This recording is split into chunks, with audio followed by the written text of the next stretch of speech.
So are the participants already joining online? I would say yes, and we are absolutely thrilled to be here today. We're just waiting for people to connect online.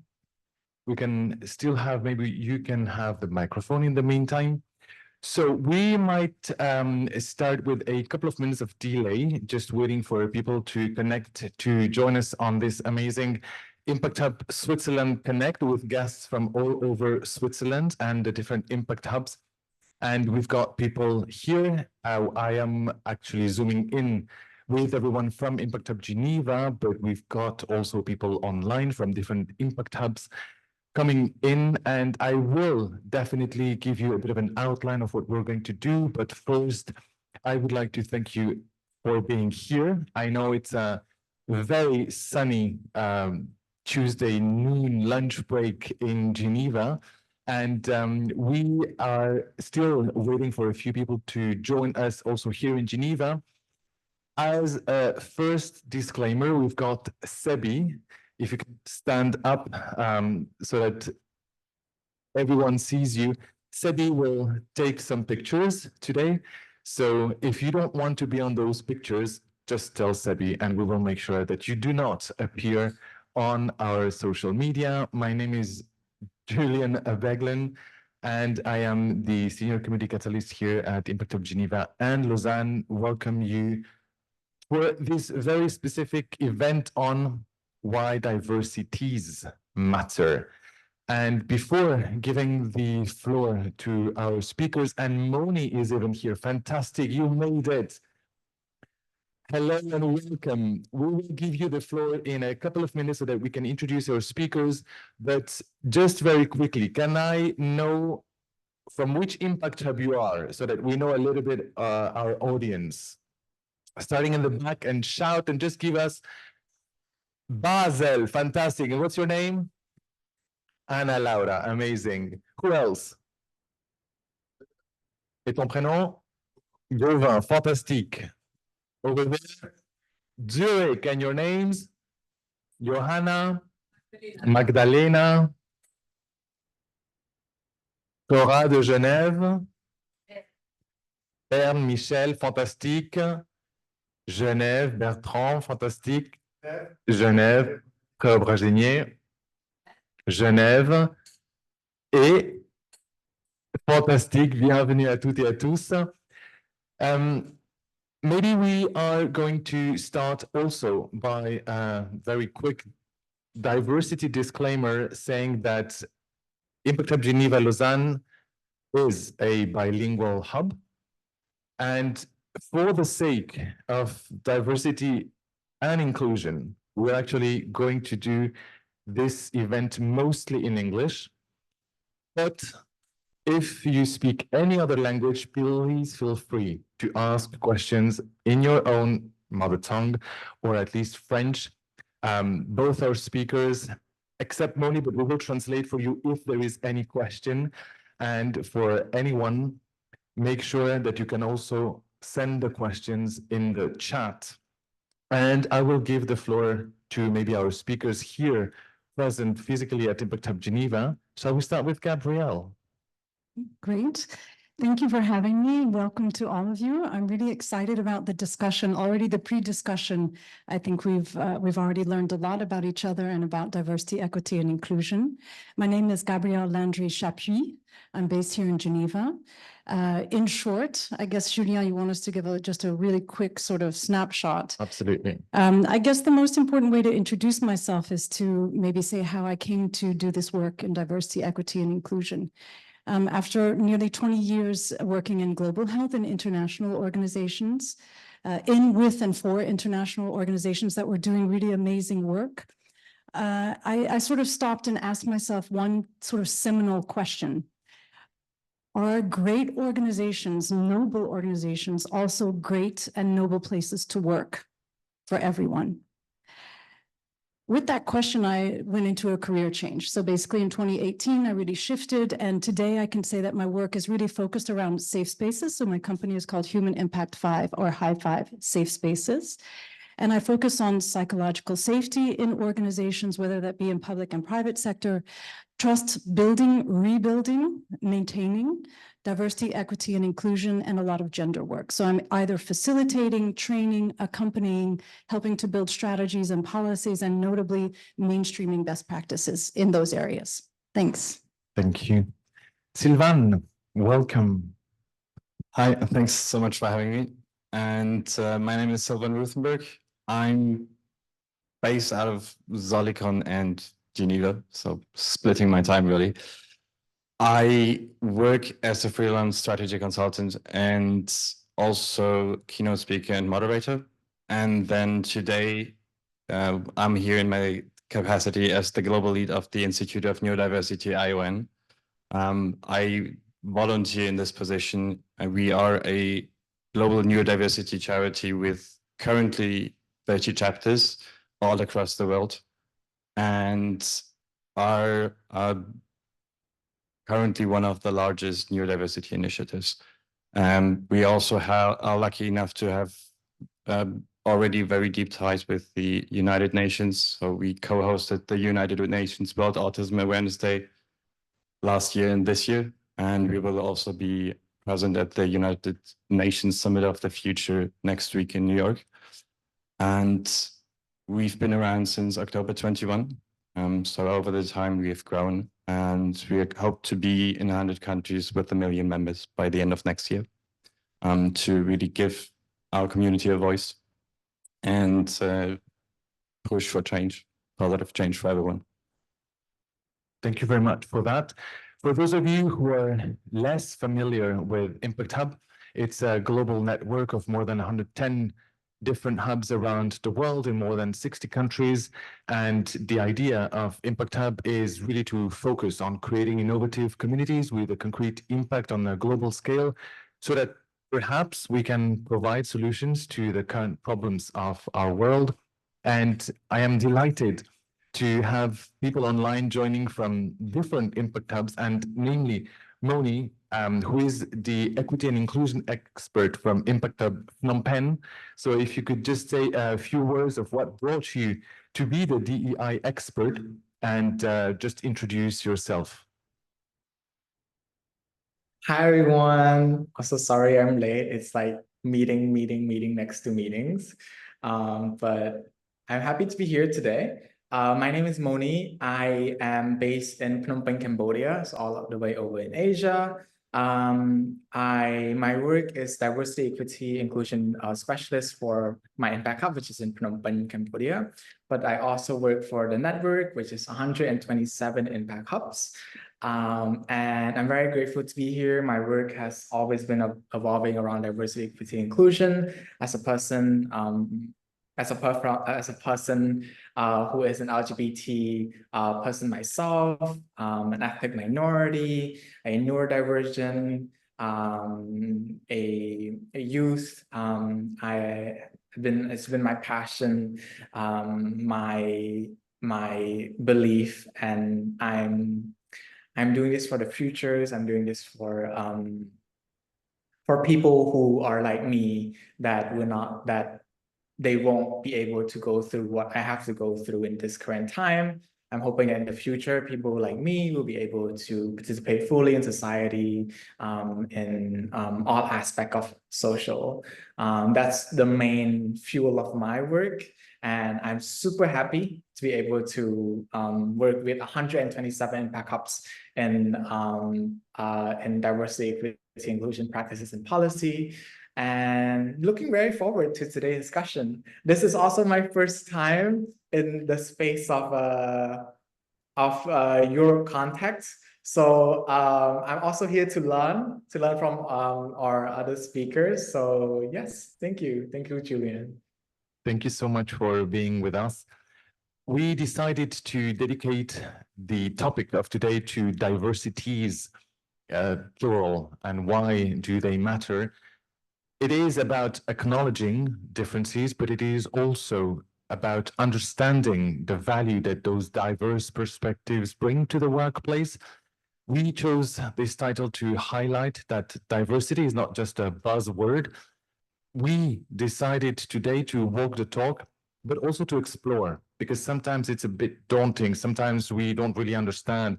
I've heard people saying, why are we even focusing on this? I mean, does that even bring money? Let's focus on what brings money and pays the rent. So it's a key driver of innovation, creativity, and inclusion. And I do also believe that if we do not tackle diversity, inclusion, and belonging as the basis of all of our projects, it's not so much about spaces or programs. It's about creating a community where everyone feels entitled to think that I can come or I can apply for an incubator program, for instance. Because the question is, of course, we have such a huge diversity, hybrid here, physically present and online. My main question is who is not here with us today and why? So this is one of the reasons why we're addressing this today. We are embracing full spectrum from gender, race, neurodiversity, background, affective and sexual orientations, abled and body able, because this also means a lot. And today the idea is to give the floor to our experts to tackle those specific questions. And then we will have a moment dedicated to Q&A.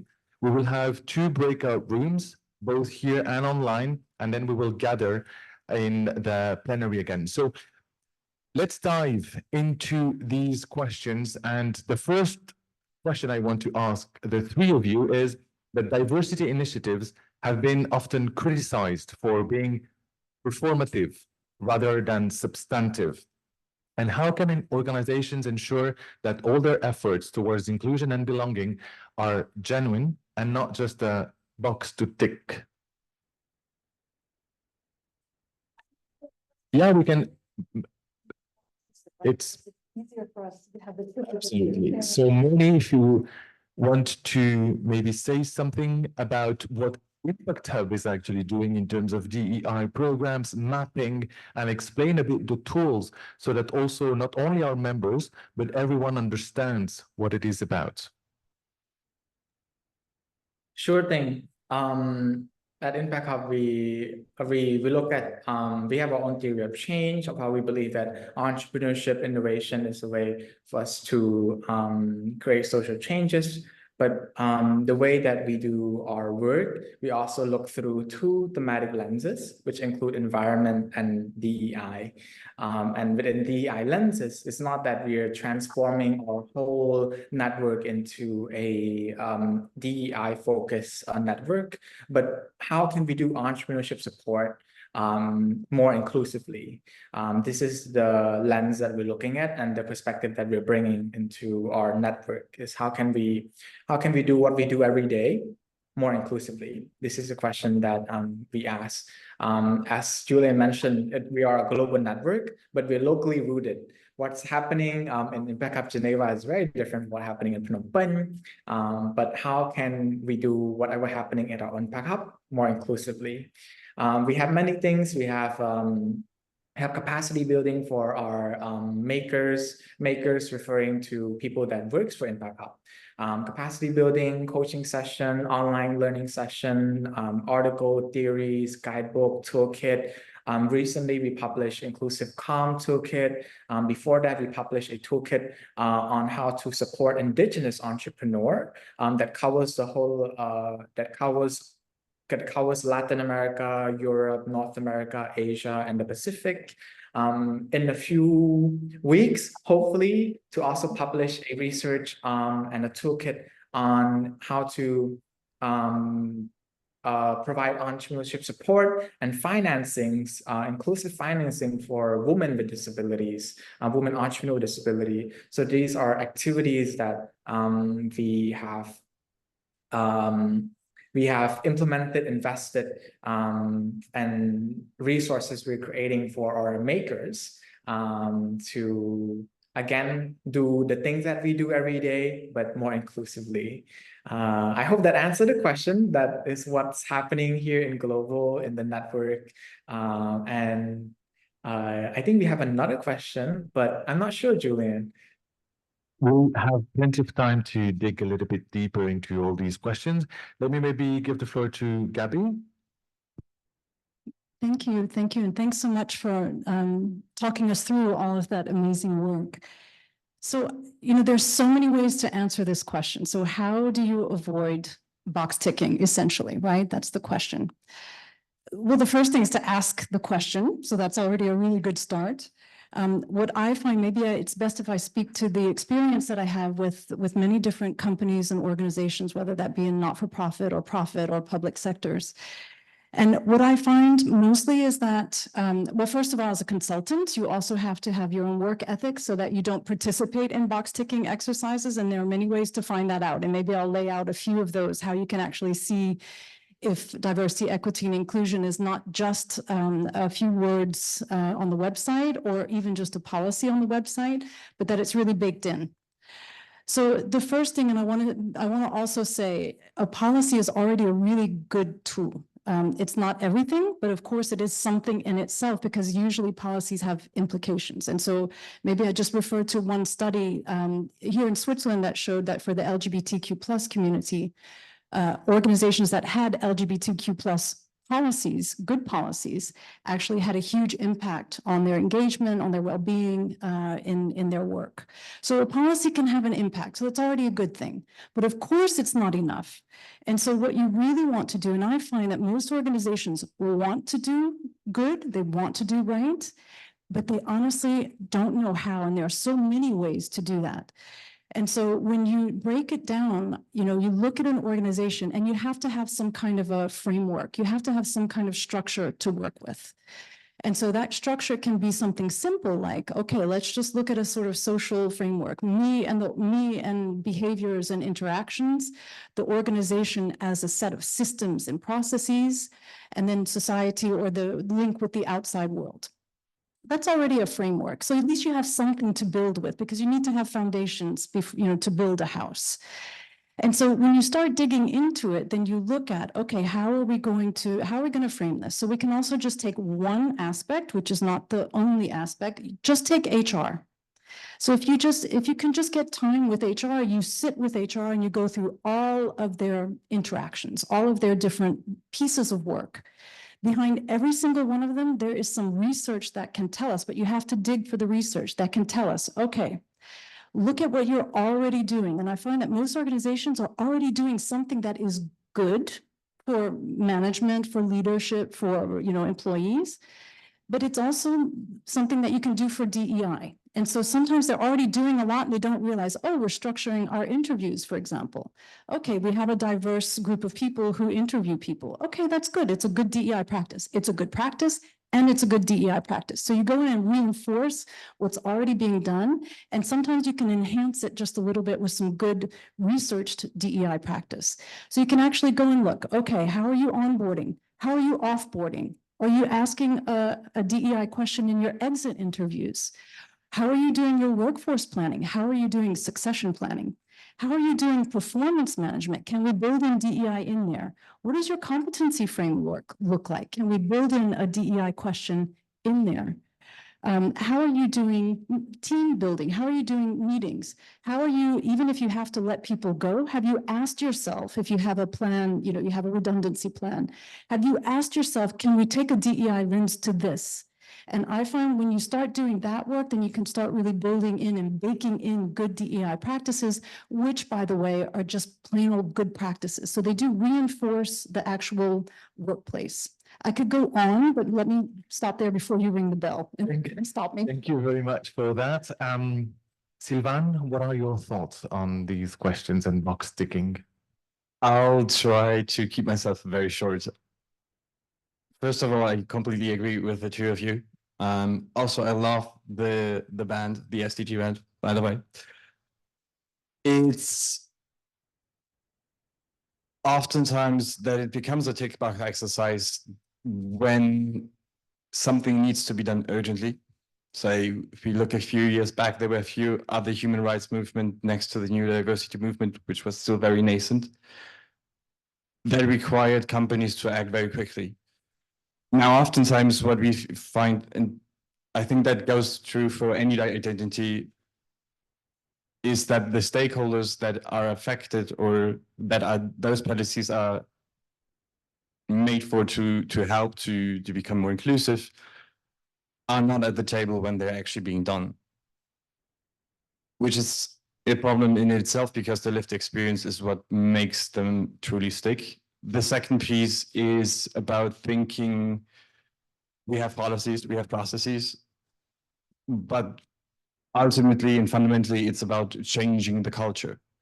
It's about nudging the employees towards understanding why something that is being said can maybe or may not be offensive to one or another person, and ensuring that those behaviors change, that there is a common understanding, that there's a common framework or a common awareness of how different people are, how different they speak, how different they act, and not being discriminatory against them because they are different.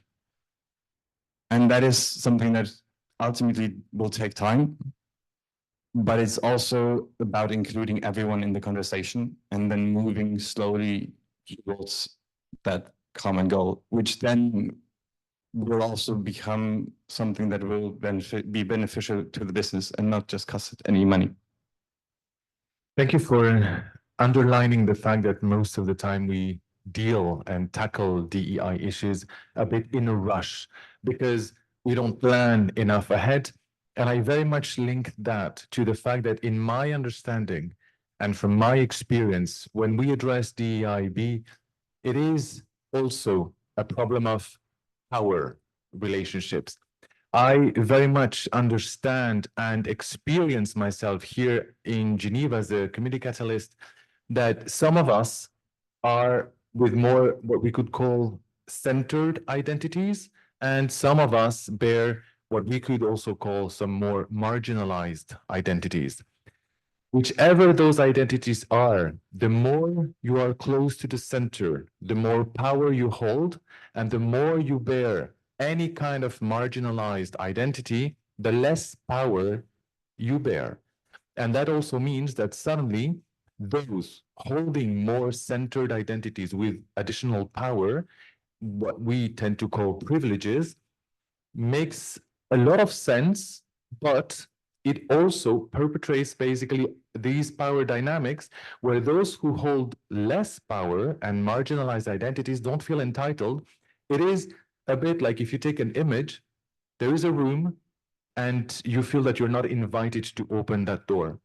So this leads to my next question. If some argue that focusing too much on diversity and inclusion can lead to some sort of tokenism or even, reverse discrimination, why are we granting so many privileges to all these people who basically don't either need it or worse, are we alienating or excluding other groups?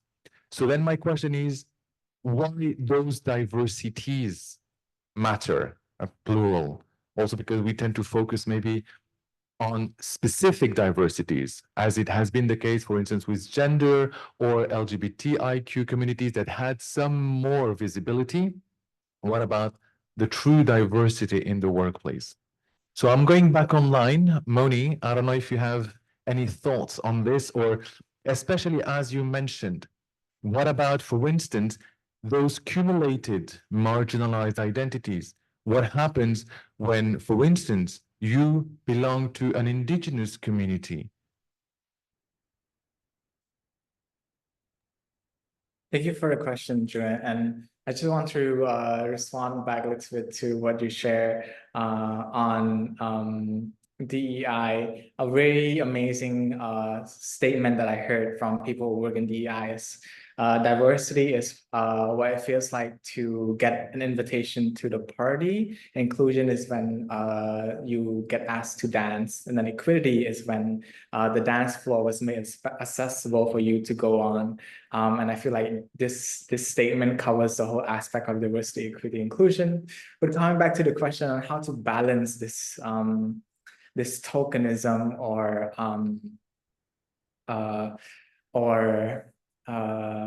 reverse discrimination, I have a principle that we go through here. It's called nothing about us without us.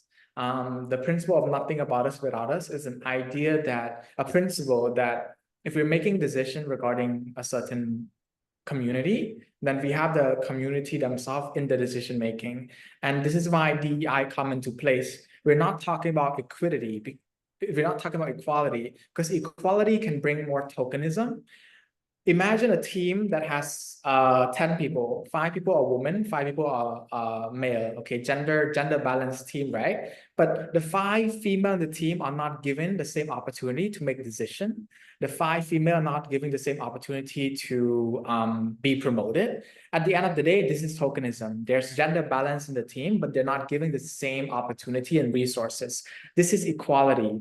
Equality is same for all. When we talk about equity, because in DEI, E in DEI is equity. Equity is talking about assessing based on needs and giving based on actual resources, actual needs of a person.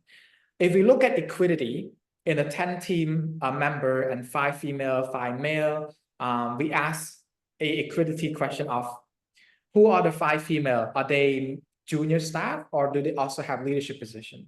Why does a team only have female and male? What are gender diverse, such as non-binary, intersex, or other gender identity? If we talk about equity, we ask, is there any policy in the team to ensure that both gender, all diverse gender are being given the same opportunity? If we talk about equity, we ask, does the 10 team have any practices that contribute to toxic masculinity?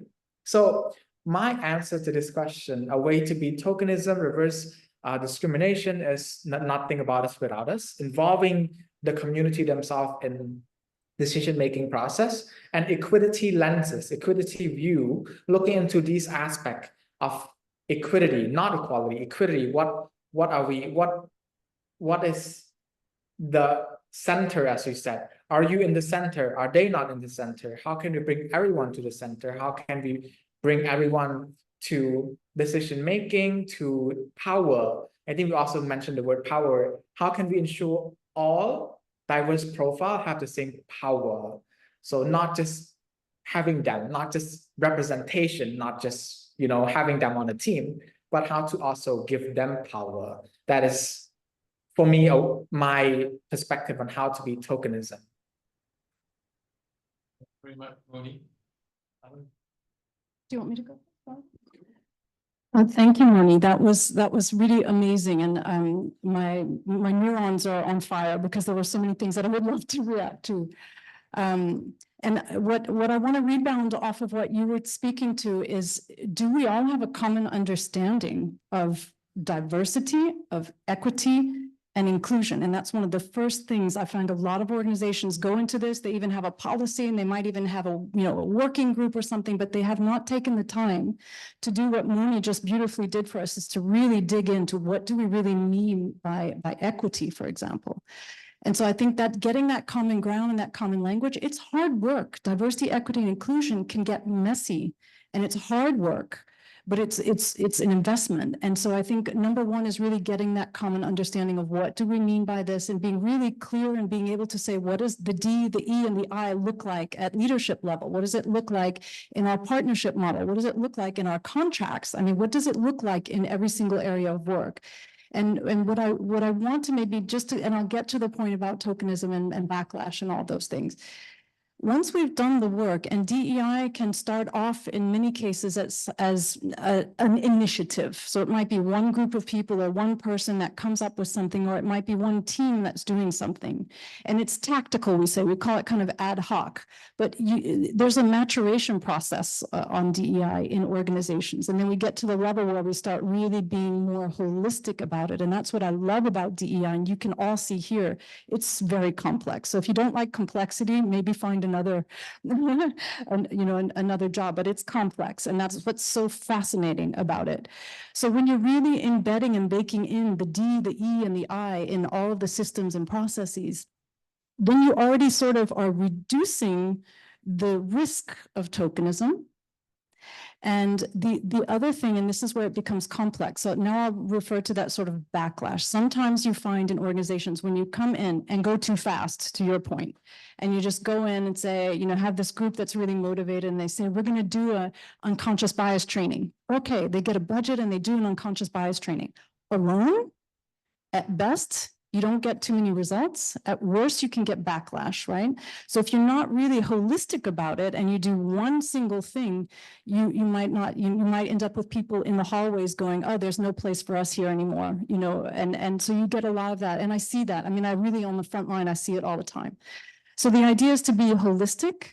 And the thing about tokenism is that if you have been holistic, and let's just say you have recruited someone for a position, and that person is being in the hallways called the token, right? And if you've done all of your work and you've done a really good recruitment process and leadership has been communicating about the whole process of the D, the E, and the I, then you also have a point where you need to have some allies stepping up and to say, you know, before that person even comes in, if you know there's a risk of accusations of tokenism, then leadership and people of all different, so everyone has a role to play, people of all different identities need to be welcoming this person for the qualifications and why they have been hired into this position. So you're already kind of, you know, reducing the risk, you're mitigating risk of accusations of tokenism.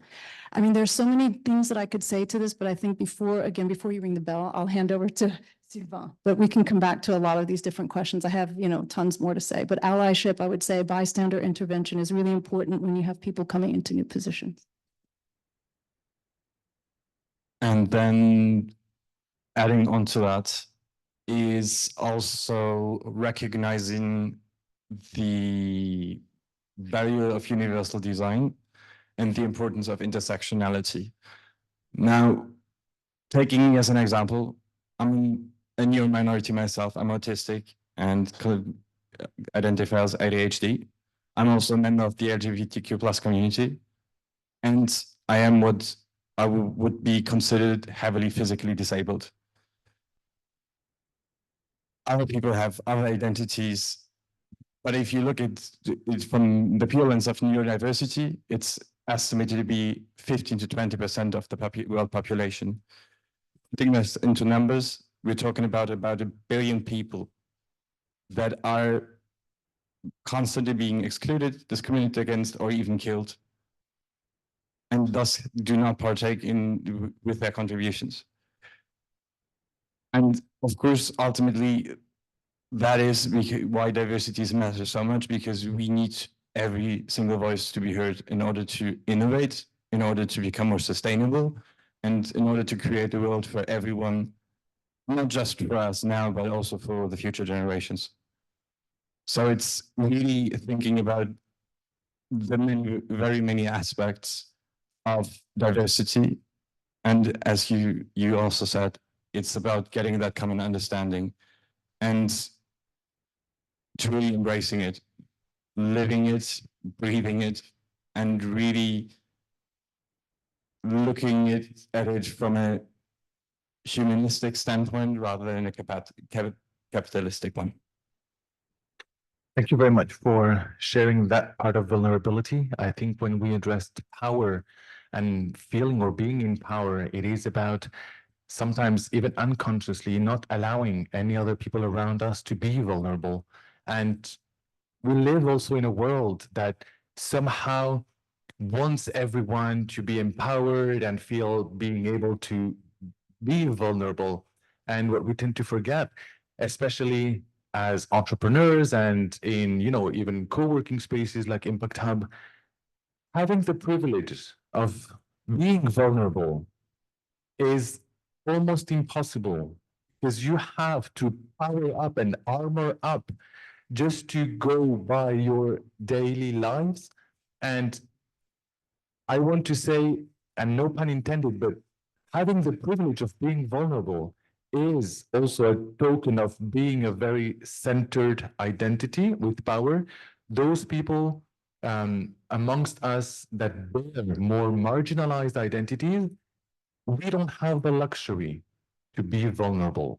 So we have to armor up, we have to power up just to make sure that sometimes we survive every single day facing all these different, well, not only discriminations, but threats that are sometimes very personal. So my question, and then we'll move to the more interactive part. So start preparing all the questions you had about DEI. But just the last round with our experts so that then we can still understand a bit when we speak, for instance, about neurodiversity, which is a rather new trend now that is finally being tackled properly.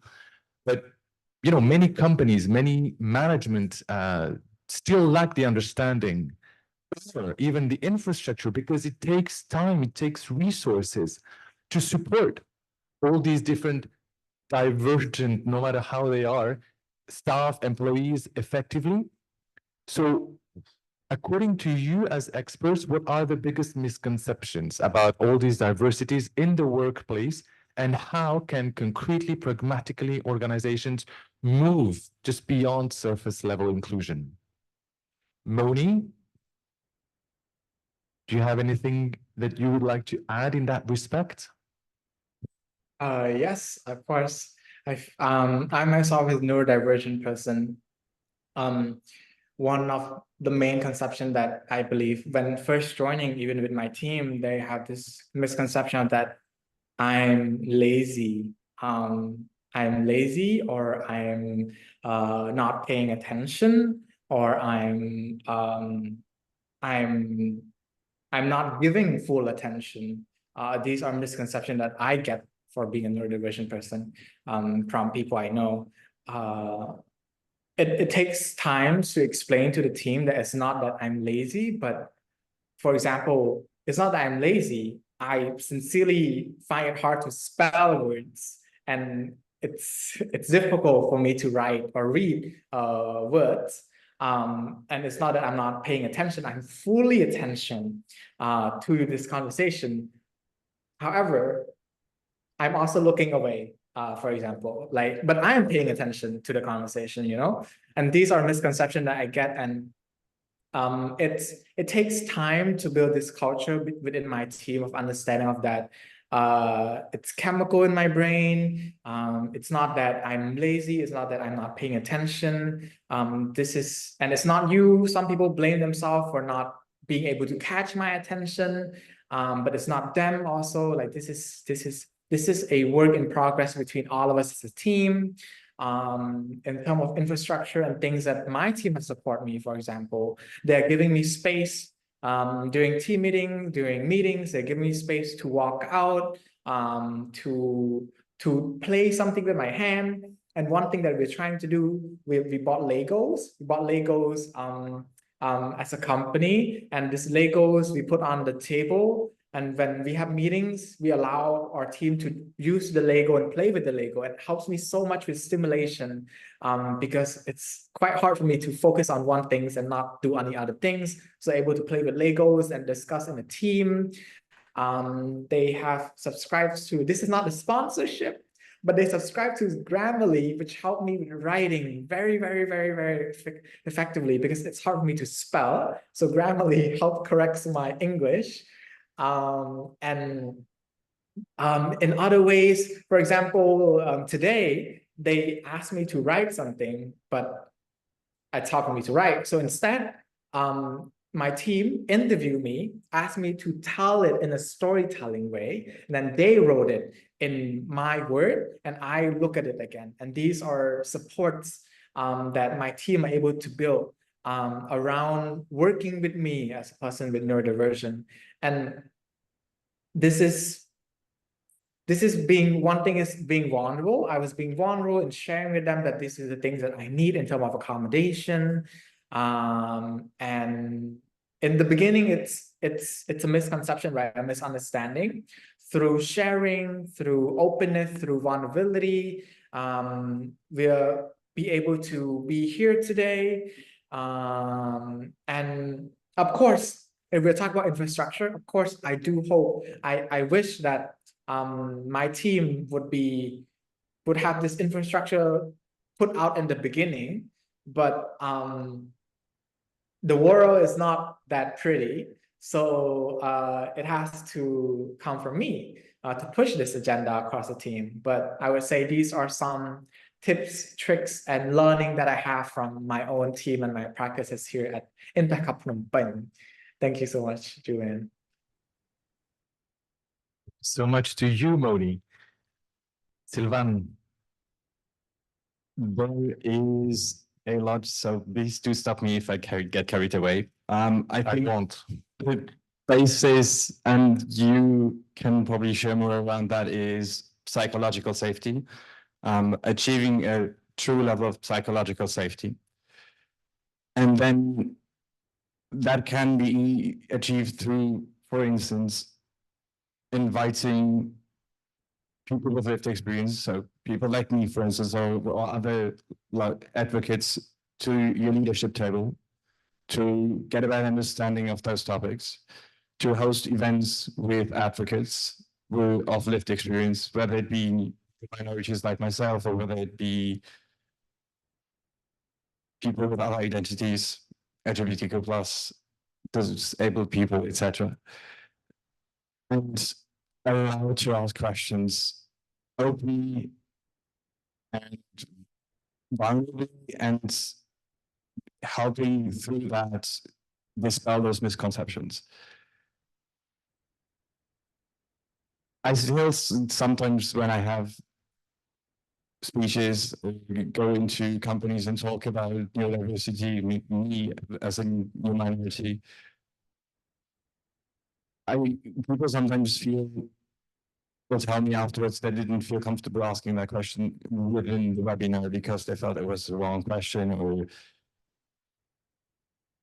I feel at this point time it's about letting go. So yes, people need to be vulnerable in order to answer those questions, to ask those questions.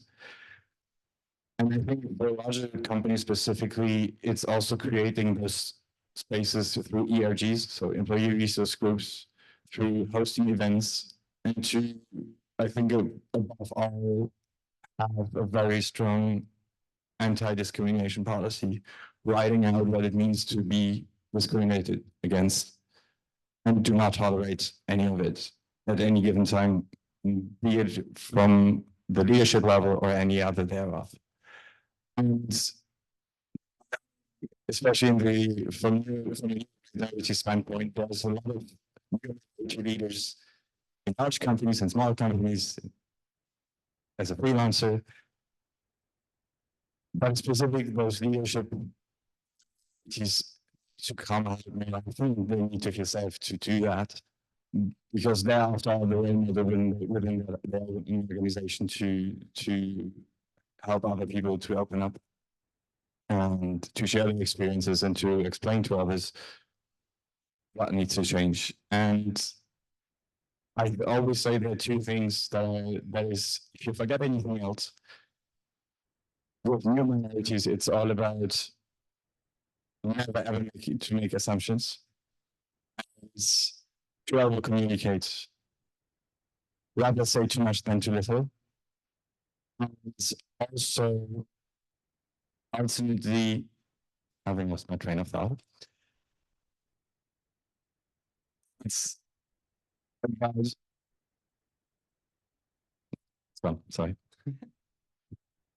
Thank you, Sylvain. No, I have so much to respond to what you just said about never assume anything. And I think that's really key, and doesn't, psychological safety, diversity, equity, and inclusion, it keeps us humble. And maybe just to kind of rebound in the best way that I can to all the richness, from Moni and from Sylvain. You mentioned psychological safety, and you kind of thought, let me maybe rebound also first on that. And to your point, Julien, about power. Psychological safety is the belief, the conviction that it is safe in this environment to come with a new idea, to raise a concern, to make a mistake, and to ask for help. And psychological safety is a skill set that can be built. And I would say leaders today, you can call it whatever you want, but it doesn't mean that we're all nice to each other and that we never say anything rough. It means that we assume positive intent. So if something rough is said, we have the right environment and the rules are clear to everyone that we can have that discussion.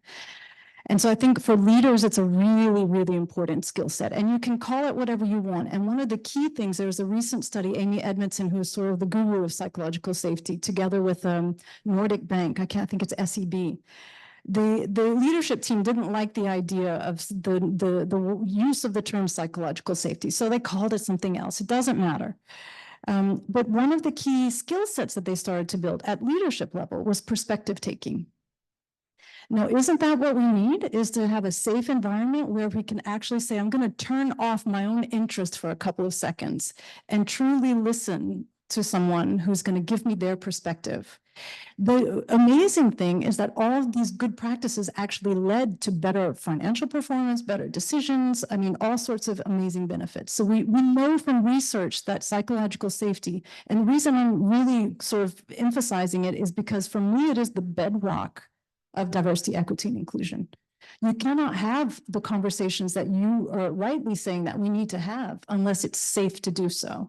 And that means you're safe, it is safe to do so. That means you will not be humiliated, inappropriately sanctioned or intimidated or pushed aside for coming with that idea, for coming with your perspective, for asking for help, for raising a concern or an issue or making a mistake. So I think that's really key. And that's kind of fundamental, I would say, to diversity, equity, and inclusion. The other thing I wanted to say just around, I mean, it could be around neurodiversity or any sort of like disability or neurodiversity. We know from research that one research showed that 77% of employees never disclose and 80% of leaders never disclose. We talked about power and vulnerability. People in positions of power almost have a duty to be vulnerable.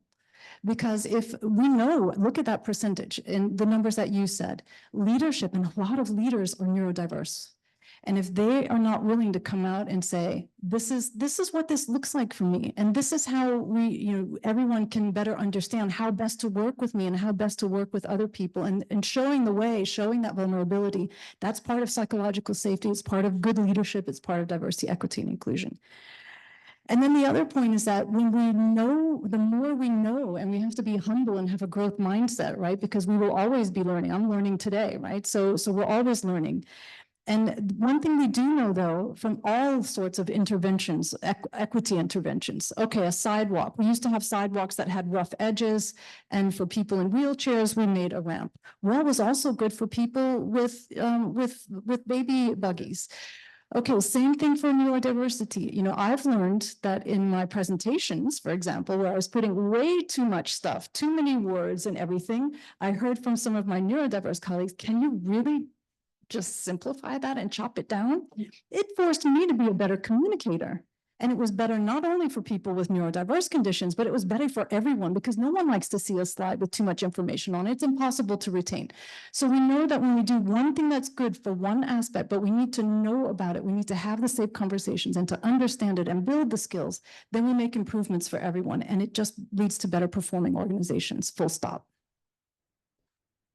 And to just finish the sentence from earlier, it's ultimately about normalizing differences in that may either be physical or other. So it's really about universally designing everything. So it's not really about having to disclose anymore at some point, about being able to remove those labels and just be you. Thank you very much for that. Related to disclosure, related to just being you, and the fact that diversity is indeed the norm. I had the privilege to be training DI with Gabby a couple of years ago, and there was this little game that I encourage each and every one of us here and online to do. I will just read a few characteristics, and if you feel that you bear one of those characteristics, just count on your hands and one finger for each of any of those characteristics. White, male, cisgender, heterosexual, Christian, the Christian upbringing, English speaking, formally educated, able-bodied, wealthy, and slim-bodied. Slim. If you have any of those characteristics, these identities have access to more unearned power and privileges just by virtue of these characteristics and the world we live in. And if you don't have those characteristics, that means that for each of those fingers, it's an additional struggle, whether it's told or untold. So this is precisely why now we just finished the, I mean, I say we, but we as like the world, finished the Paralympic Games in Paris, which ended up in a huge success. And I think the first time in history of modern Olympic Games where the Paralympics had almost as much success. And it was such an incredible closing ceremony. I also was humbled when I saw in the news that Governor to be Tim Walz as a candidate said that he was so proud of his son Gus, who lives with neurodivergence, and he was taken by surprise in the best way possible when his son stood, clapped, and tearfully shouted, "That's my dad," during the vice presidential nomination speech in the US.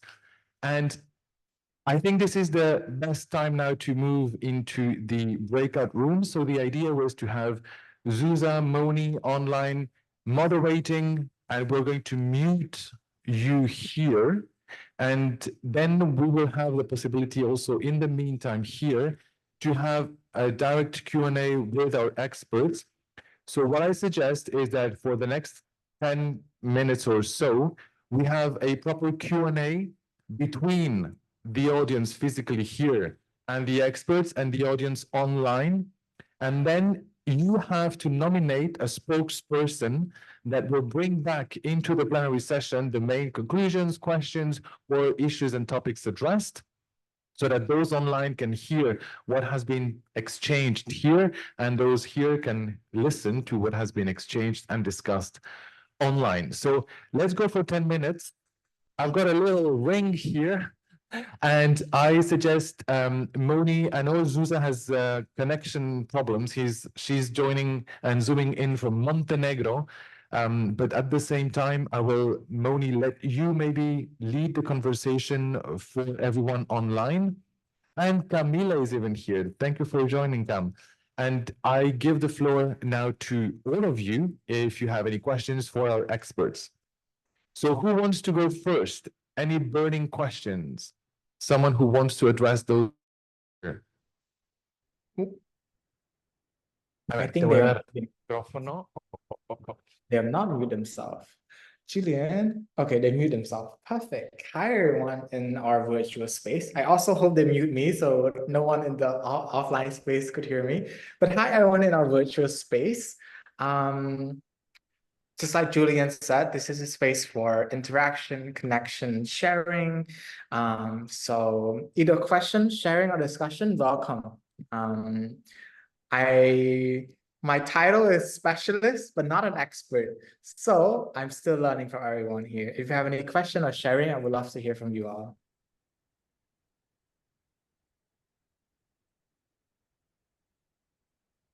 If you're not comfortable, open the mic. You can also type in the chat. Or if you're comfortable with speaking more, you can just unmute and share your thoughts, your kind words, your curiosity with us here.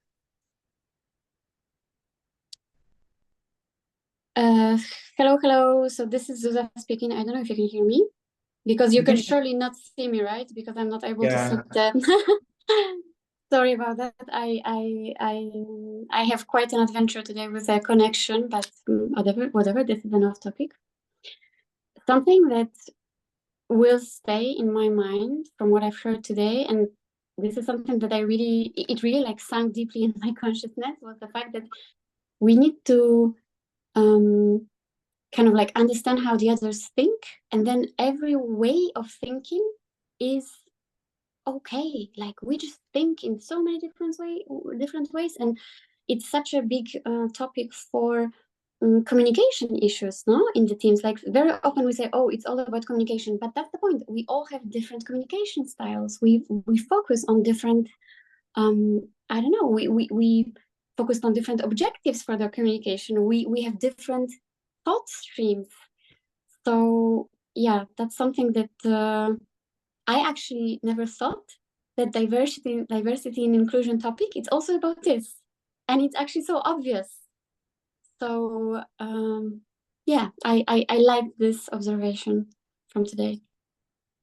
Thank you for sharing, Susa. I love it. And I feel that this is one thing that I'm also trying to talk about more in diversity, because when we talk about diversity, it's not just diversity in the things that we see, which are usually skin color, gender, representation and physicality, but also emotion, political view, cognitive understanding. Just like you mentioned, diversity is not just about having diverse gender or diverse skin color, diverse ethnicity, but also diversity in cognitively, in the way, like diverse, for example, a simple thing that we can think of, a diverse favorite color. If everyone has the same favorite color, that's not diversity. Like diversity also touch upon these different aspects. So I love that you mentioned this, Susa.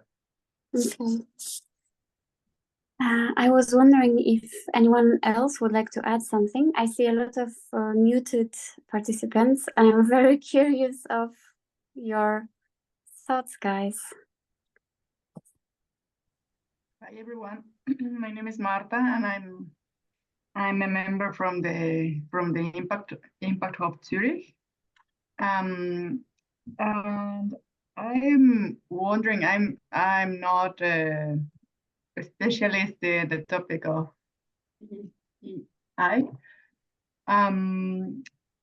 but I'm wondering, maybe for you, Moni, who you are working on that.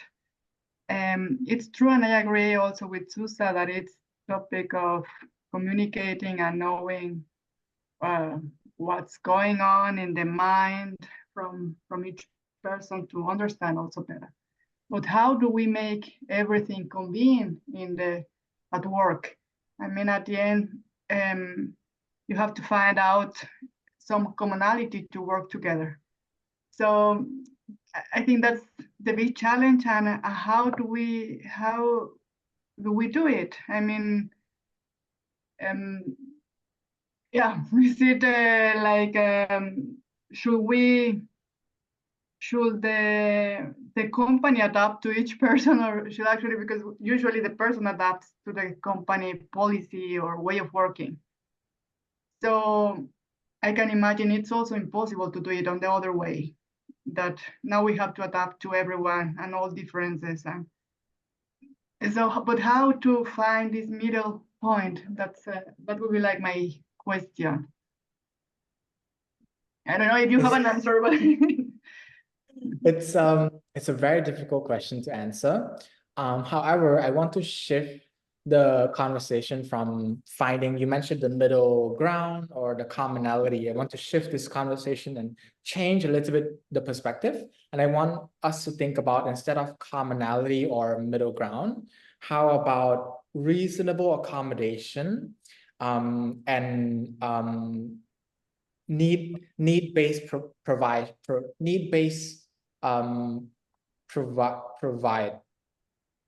on need base. So the reason why I want to shift from common ground or commonality to reasonable accommodation is, for example, I share that I am not good at writing because I am dyslexic. I can't spell properly. So to find a middle ground from me and my company can pay for Grammarly to help me write. So that's the middle ground, right? But if we talk about reasonable accommodation is how can the company make accommodation that's reasonable to support me. So instead of still asking me to write, knowing that I find it hard to write, they have someone else who's very good at writing to interview me and write for me. That's reasonable accommodation. So there's two things to look into diversity. Is to either, again, find common grounds, like you said, find commonality, find a middle point, or look through reasonable accommodation. How can we provide accommodation in a reasonable way that benefit both the company and both the employee? Because if you talk about common ground, we have to like make sure that each of the 2 or 3 parties give something, right? They have to give something to find the middle ground. But if you talk about reasonable accommodation, no one has to give anything. We are tailoring what a person's need to their needs, right? At the end of the day, I don't have to write. Someone will write for me. And it's not extra work for them. They love to write. They love to do this type of storytelling. It's their work. They love to do it. So they get their win. So at the end of the day, all of us win. No one have to give up something. I'm giving a very easy example. And I know that there's no way to achieve this easiness all across our work, right? But for us to try to think about how can both or more party wins, rather than how can I give up something so that the other person can also, how can I give up something, the other person give up something, and then we get a middle point? But how can we all win in a situation? How can we provide reasonable accommodation? Things like remote working. Remote working is reasonable accommodation for people who live far, for people who doesn't have transportation, for people who find it hard to work in a cramped office. These are reasonable accommodation that, like, I don't have to give up something to be able to participate. You know, I can work from my space and I still work for the company. The company knows that I'm still working for them like 8 hours a day, but I just work from home. So shifting the conversation from common ground to what can we win for all of us, like win-win situation. And it takes a lot of conversation, vulnerability. People will really have to come up front and say, this is not comfortable for me. I really want to try something else. And then the company will say, we're not sure if we can provide this at a company level. Is there something else we can explore? You know, but it's a very much of a conversation based between all the parties into what they need and how can we win in both situation or more than one situation. But I would say the first thing is that mindset. You know, it's that mindset of how can we all win? If I can add something to what you just said, Moni, I really like this idea of how to say, it's as if there are some two paradigms, yeah? And this common ground / commonality, I think it's something that used to be much more wanted, well seen in the past, while reasonable accommodation, I also didn't know this expression before. It's the first time I'm actually using this expression.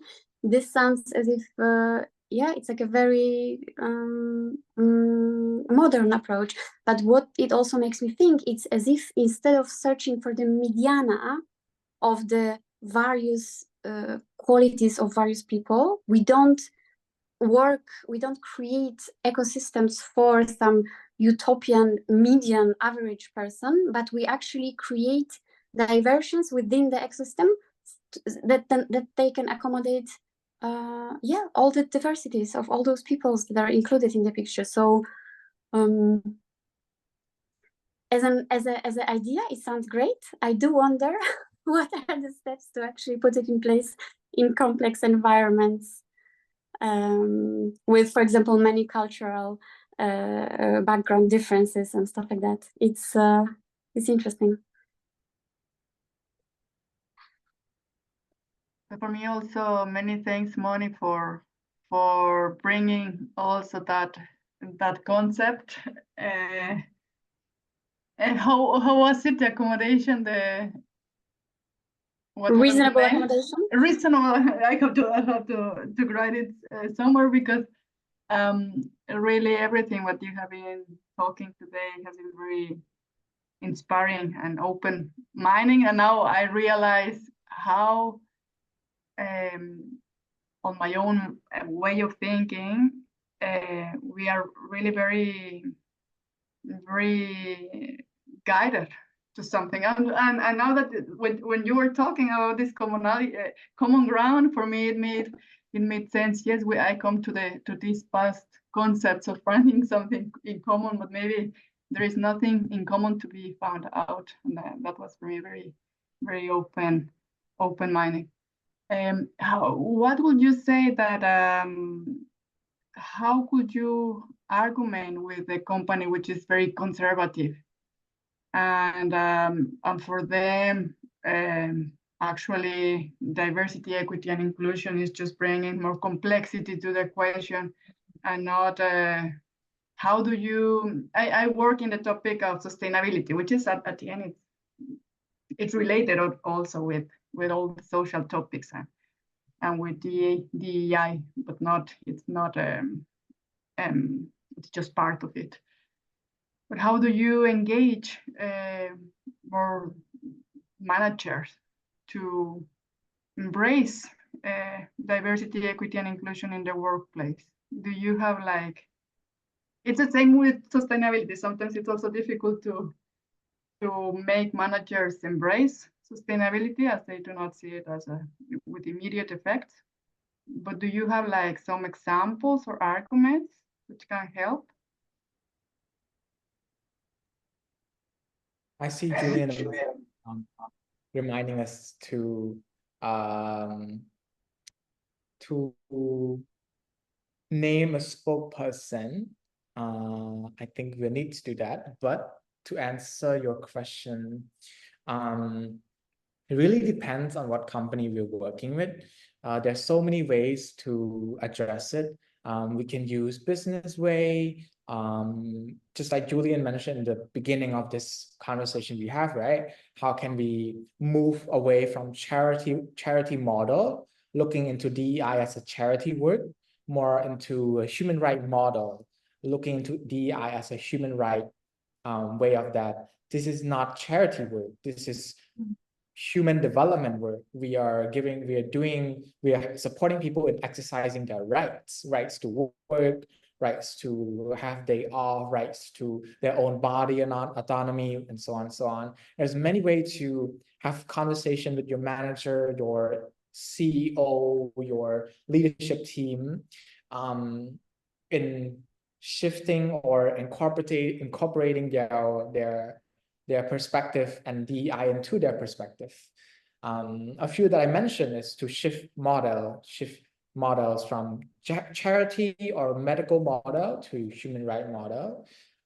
If it's a more business-oriented company, then we can have conversation about what we call inclusive business. How can we look in DEI as a market segment, expanding into a different market? Because, for example, a company does not want to hire LGBT people. How can we support them in understanding that hiring LGBT people means we will get more talent in the workplace? We're able to recruit more talent, more niche talent, more abilities into the workplace. It's not that we're hiring them because they're LGBT, but you have to understand that people who are LGBT are just like everyone else. They have talents that they bring to our company. So, you know, if we're closing, or if we don't hire them because they're LGBT, we're closing a talent pool of individual. That's that point. If it's a company that sells products, we have to understand that people with disability, LGBT people, still have money to buy into your product. So this is a market expansion. If you're targeting LGBT, this is a market expansion. If it's a company if it's a social enterprise that maybe you already work with LGBT, but you want to bring into another consideration, then bring the topic of intersectionality. I think we talk a little bit intersectionality. LGBT can also be a person with disability. A person with disability can also be a woman. A woman can also be a mother, actually a male, a transgender male can also be can also birth child. So we can bring intersectionality into the conversation.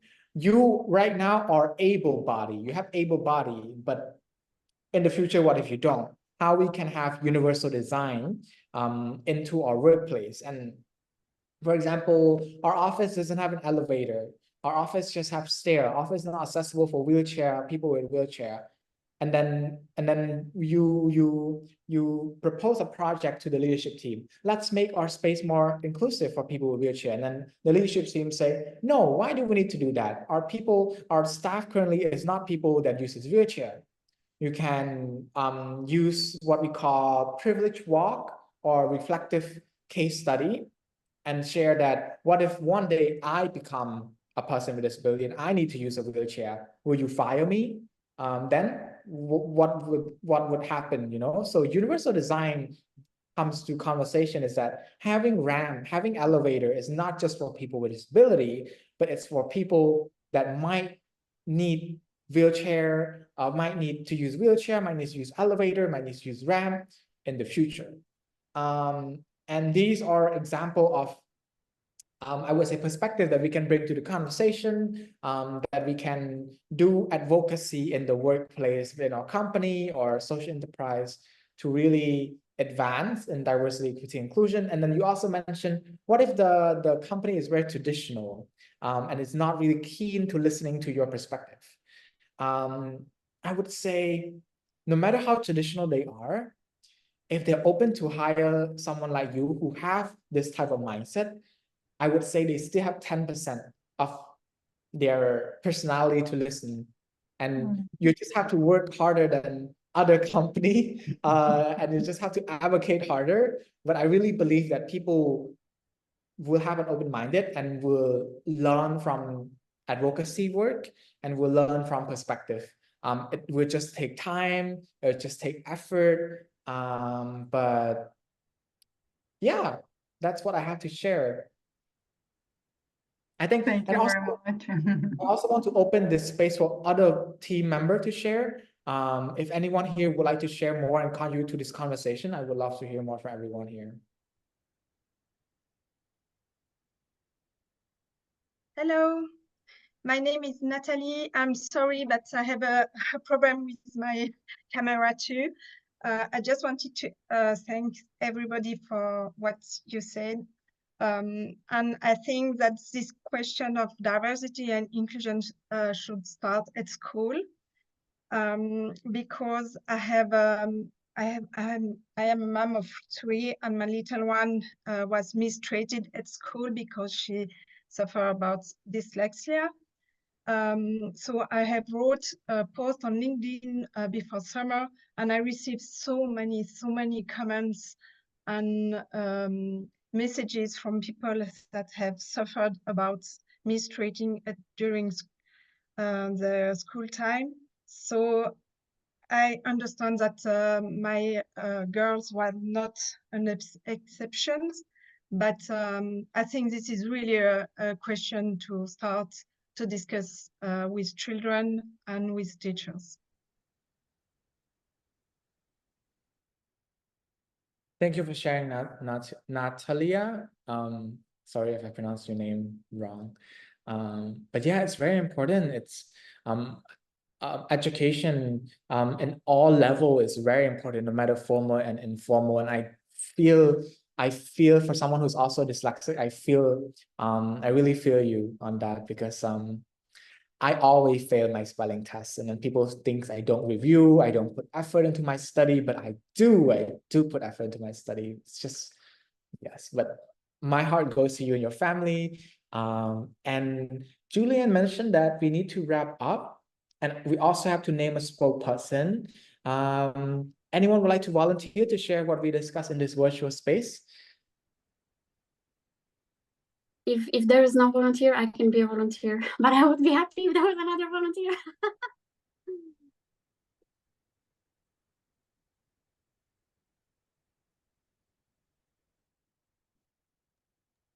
I'm okay if you do it, Susa. What if you want? If there is something missing, then I jump in. Okay, perfect. Let's do that. Okay. Perfect. I love this co-creation we have with everyone. Oh yeah, you open your camera. Hi, Yes. Sus- No, You're there's in my connection will survive. Julian mentioned that you're in somewhere, Montenegro. Montenegro in Latin America.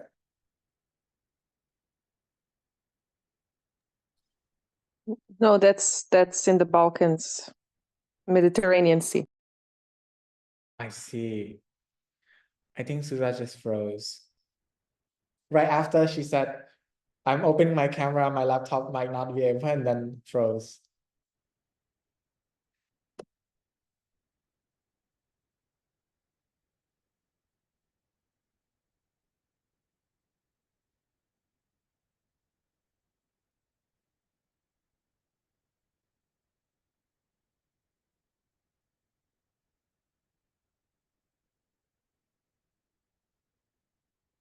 Oh, she disconnected.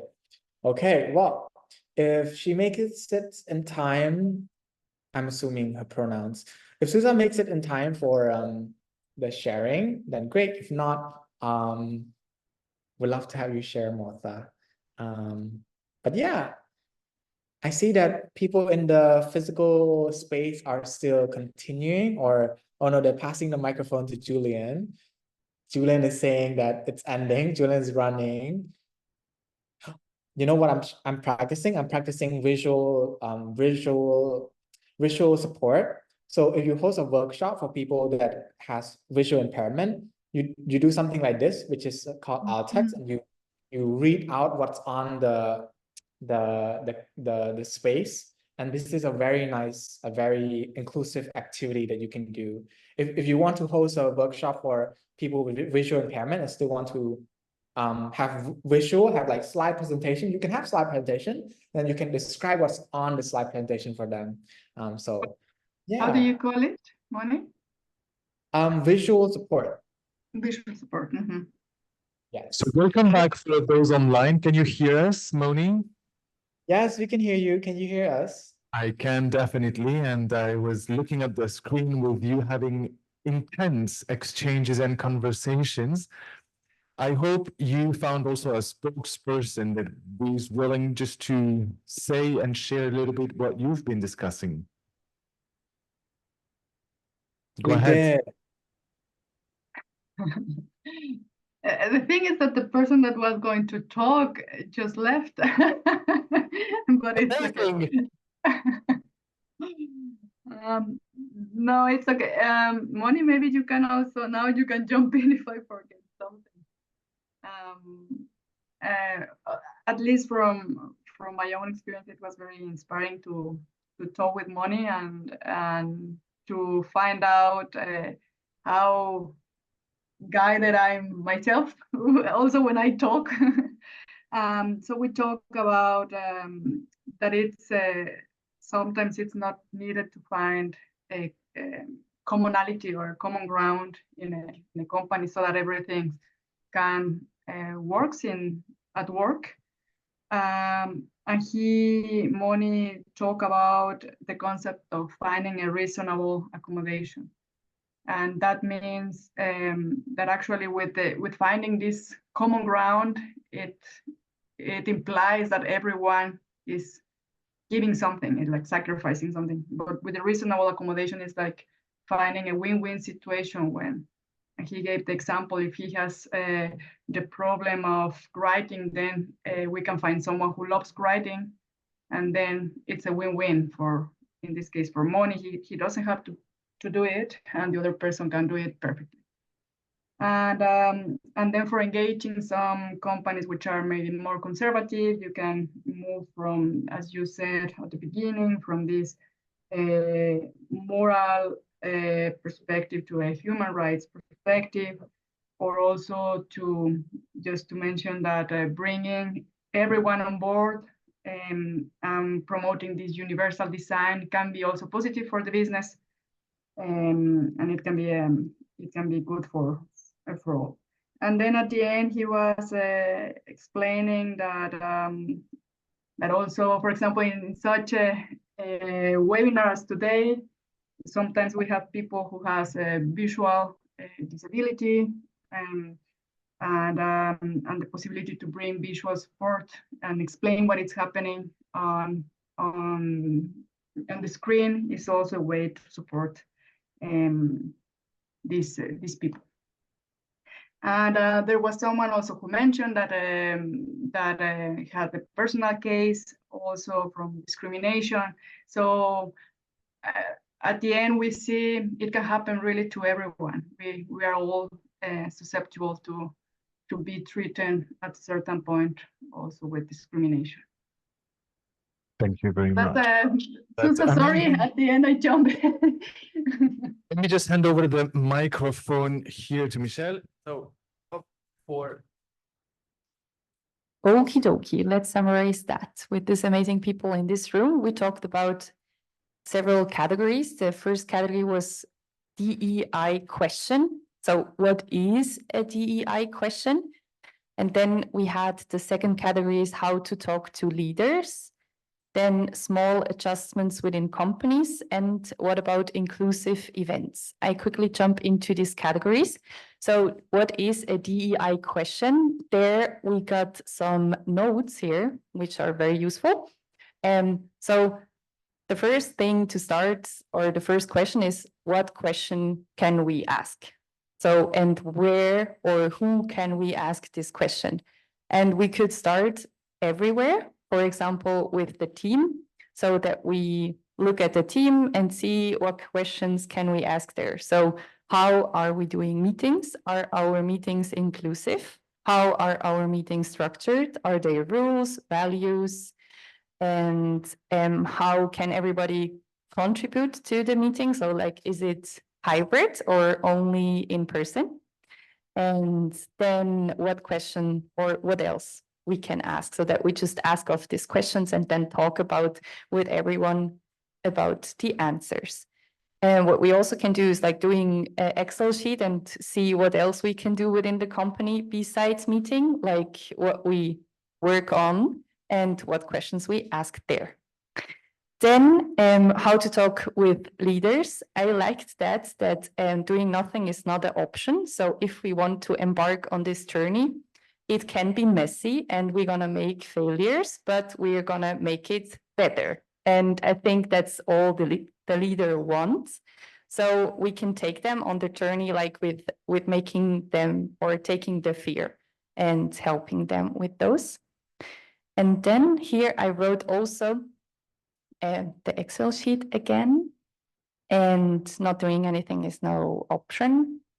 And also that it has an impact on the business success. I think this is also really important, and that we also can start with small adjustments within companies. And there we had the example about the reserved parking slots in front of a company. So that they had a really good way of discussing how they will use those reserved parking slots, so that the company, after investing in DEI, like training and program stuff, they talked about the right questions. So for who should those parking slots, or who could use those parking slots, like the person who maybe are sick or maybe are like coming from far and they would need to take the car because there's no other option. And so they had a broader perspective of asking the questions how to solve this problem. So I really like that as a takeaway.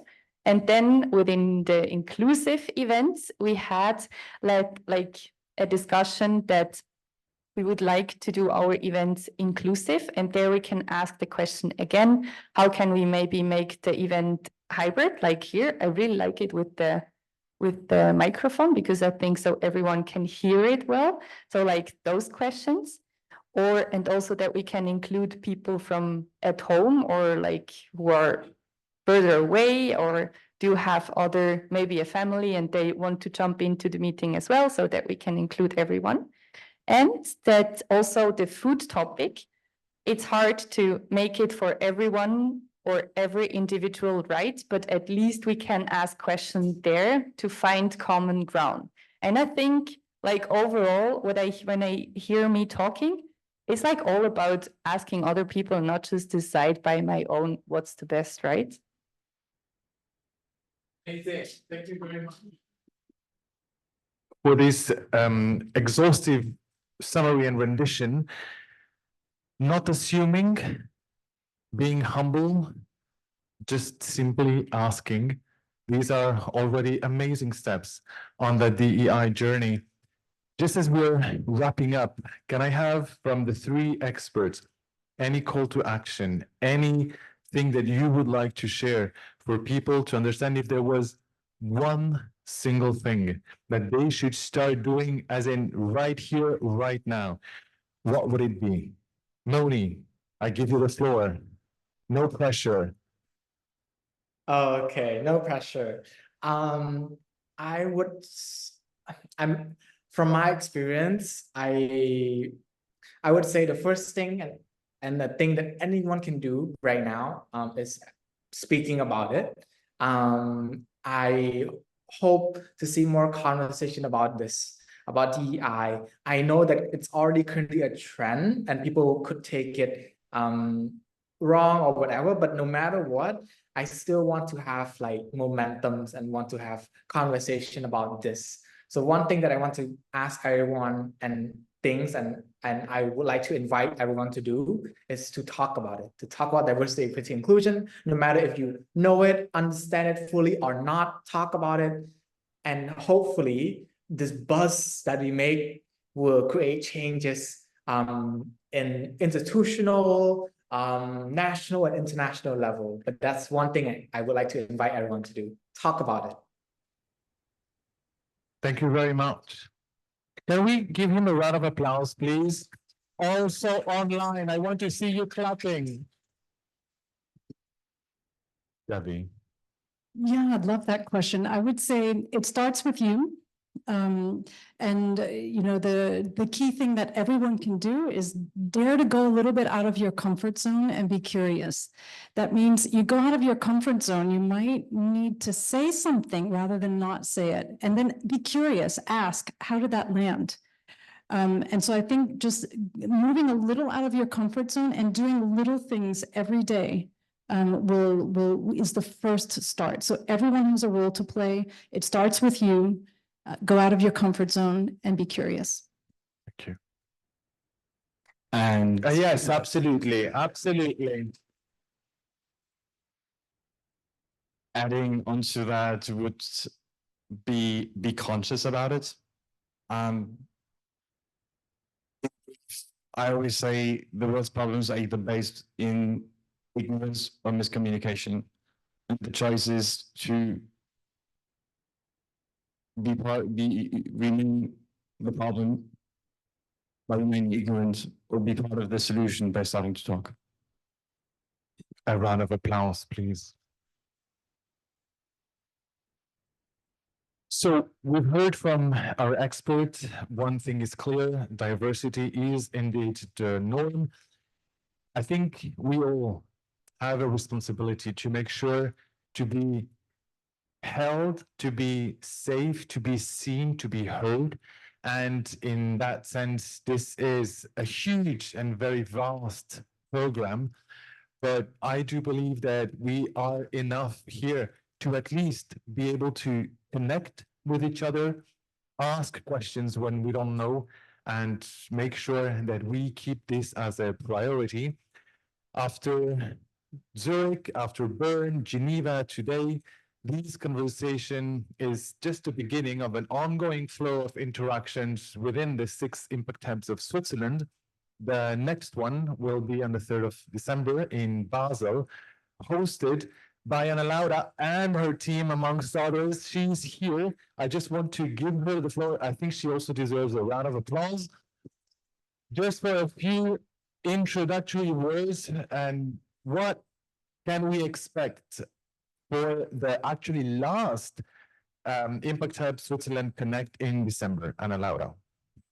Thank you, Yuzik. Well, actually, we didn't even aligned on this, but our topic is going to be a lot about building bridges and fostering trust. So creating safe spaces for meaningful conversations and thriving organizational culture. So we were super touched to see that without aligning like our hub conversation starting in Zurich back in March, right? And then Bern, and now here and finishing in Basel in December, they all had a red thread that was, I think it was felt more than organized, and we're proud to feel as well that this is where our network, Impact Hub network in Switzerland is going, and this is where our hearts are and where our words are and where our path is also going. So it's going to be the same format, online and in person. So I know it's a bit hard, but hey, I made it here. So we also expect some people from Geneva in Basel. You have time to buy your Super Saver ticket and make it in a day. And yes, we'll be happy to connect as well online with other people who are looking at us from somewhere else, and yeah, just to continue the conversation beyond this. It was super inspiring. Thank you very much for it. Another round of applause, please. Muchas gracias. I want to thank each and every one of you for just being present physically or online. This is already so meaningful. From, I think, Impact Hub Jakarta, Phnom Penh, Cambodia, to Warsaw, to Montenegro, and beyond. I think we had at least an illustration of our diversities. I have a deep felt, heartful, like really emotion for the three of you, our experts. Thanks for showing up. Thanks for this unconditional support.